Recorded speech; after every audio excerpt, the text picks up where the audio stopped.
Barão impotente manda escravo engravidar a Sinhá, mas ela gostou do que sentiu lá dentro.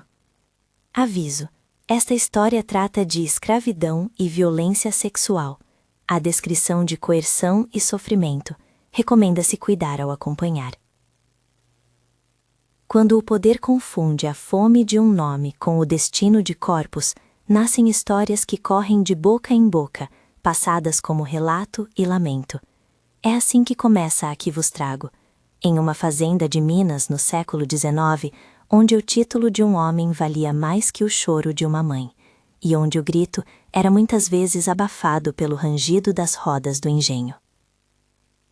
A casa grande de Honório Lacerda impunha sombra sobre os barracões.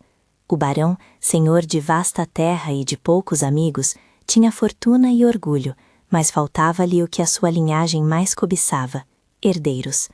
A palavra hospitalidade em sua boca soava como cálculo. Leopoldina, sua esposa, chegara à casa grande ainda menina, trazida de cidade em casamento arranjado.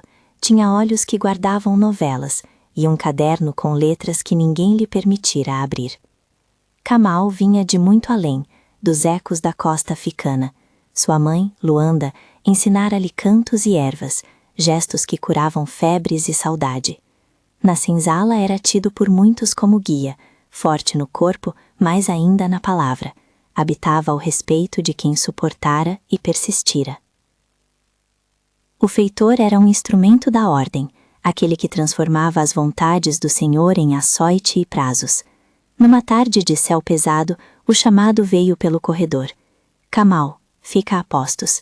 Não era convite. O barão, inquieto por noites contadas e por consultas com médicos e benzedeiras, resolvera usar o que chamava de remédio da continuidade, obrigar um escravo a engravidar a própria Sinhá. Um gesto de soberba e de medo, de quem teme ver interrompida a grande casa que sustentava seu nome. Camal escutou a ordem como se alguém lhe tirasse a terra debaixo dos pés. Sabia o significado de recusa, a câmara do tronco, o açoite, a venda. Sabia o que acontecia quando o corpo do homem negro era transformado em instrumento de prestígio. Mas sabia também o que Luanda lhe sussurrara antes de partirem. A memória não pode ser vendida. E a dignidade, quando se perde, é chama que pode arder dentro do peito até queimar tudo. Quando o feitor empurrou a porta para avisar Leopoldina, encontrou-a pálida diante da janela, os dedos apertando lenços que não secavam. A primeira noite foi um arranjo de silêncio e medo. A casa grande não dormia como a senzala. A casa grande sussurrava. Velas acendiam as paredes, sombras que pareciam mãos. Não houve celebração, nem música. A ordem do barão pairava como uma sentença, e os três, envolvidos, sentiram seu peso. O senhor, convicto de que sua autoridade era lei natural. A Sinhá, reduzida ao corpo que lhe haviam traçado. Camal, arrancado de sua própria vontade e atada a uma decisão que não era sua. Mesmo naquilo que começa com violência, podem surgir recantos de humanidade. O que o barão não antecipara foi a recusa de Camal em tornar aquela noite em espetáculo. Em vez de sucumbir à vontade que o subjugava, Camal escolheu o gesto mais simples e mais subversivo que podia: usar a voz. Falou baixo, como se contasse um segredo, e não como se obedecesse.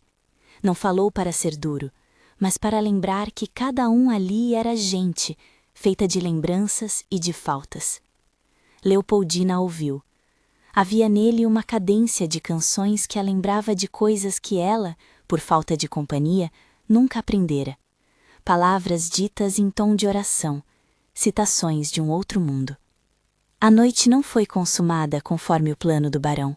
Foi antes uma vigília de dois estranhos que encontraram, no reconhecimento mútuo do desespero, um começo de escuta.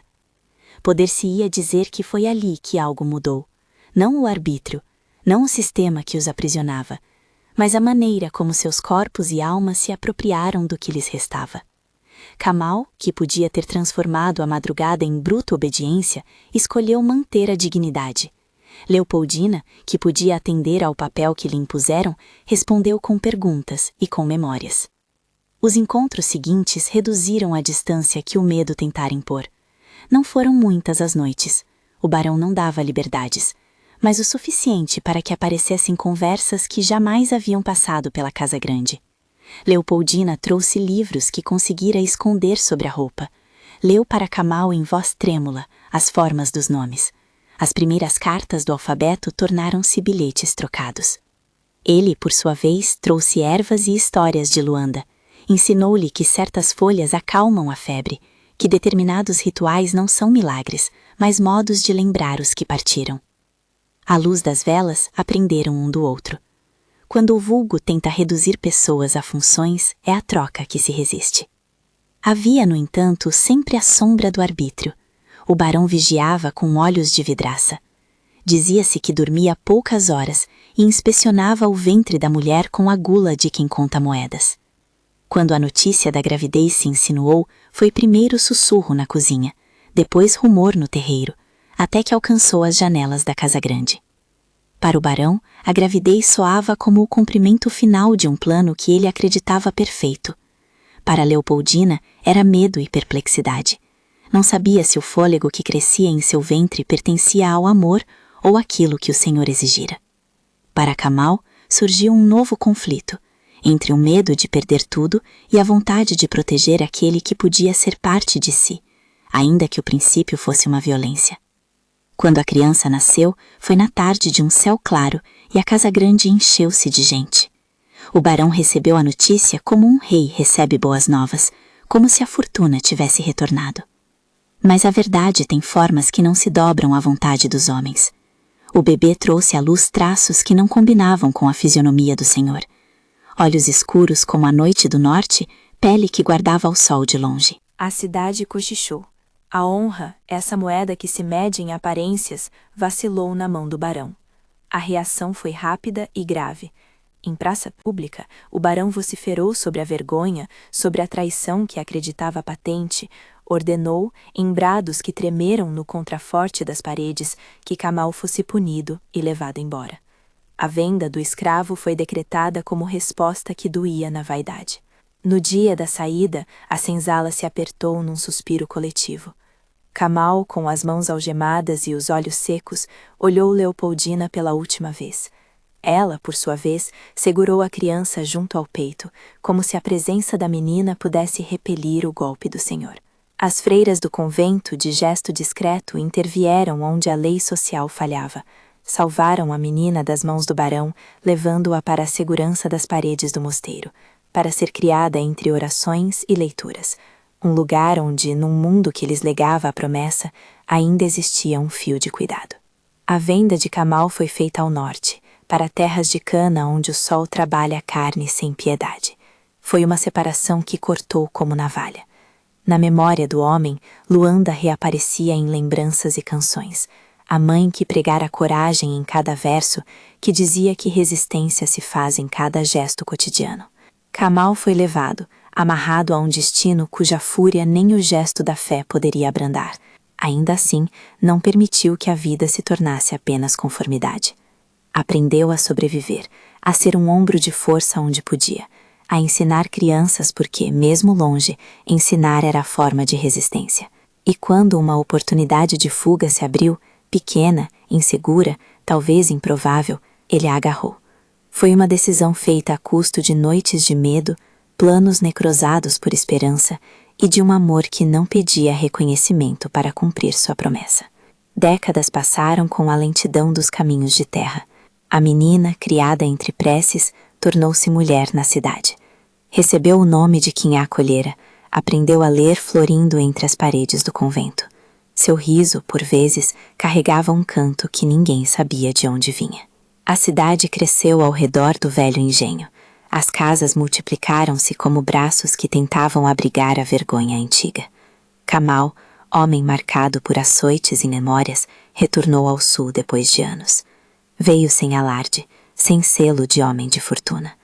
Voltou com um corpo que carregava sulcos de resistência e um olhar que sabia o preço de uma liberdade conquistada aos poucos. Quando o encontrou, não foi num anúncio, nem num confronto dramático.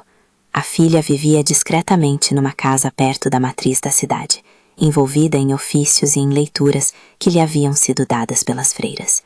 Havia nela algo que fez o coração de Kamal parar por um instante. O jeito de ondular as mãos ao folhear um livro, a curva do sorriso que lembrava Leopoldina. Traços mistos, ponte entre dois mundos forçados a se unir. Ele observou-a de longe. Aprendeu a reconhecer os pequenos trejeitos que só os laços podem revelar. Um dia, ouviu-a cantarolar uma melodia que fora de Luanda. Um fragmento de canto que sua mãe lhe ensinara. Uma oração a orixá que acolhe os rios, pronunciada em voz baixa, quase infantil. O som atravessou Kamal como corrente de água em pedra. Ela não sabia que a canção lhe vinha do mesmo rastro de lembranças, nem imaginava que um homem, que fora arrancado de sua vida, agora buscava apenas vê-la viver. O encontro aconteceu como as histórias que resistem, sem grandes alardes, marcado por recuos e por uma escolha dolorida. Houve hipótese de revelação, de gesto heróico, de reivindicação pública de um nome. Kamal ponderou desfazer o segredo que a vida impusera. Viu em seus olhos a própria sombra e compreendeu que dizer a verdade agora seria talvez arrancar da filha as raízes que a haviam segurado. A menina crescera sob outro nome, sob outros cuidados. Ela conhecia a ternura das freiras e a disciplina da cidade. A revelação poderia ser uma bomba lançada sobre uma vida que estava, circuitos e tudo, segura. Ele recordou-se de Luanda, que dizia que o amor verdadeiro guarda os que ama, mesmo que isso signifique ficar na margem do próprio desejo. Kamal escolheu o silêncio.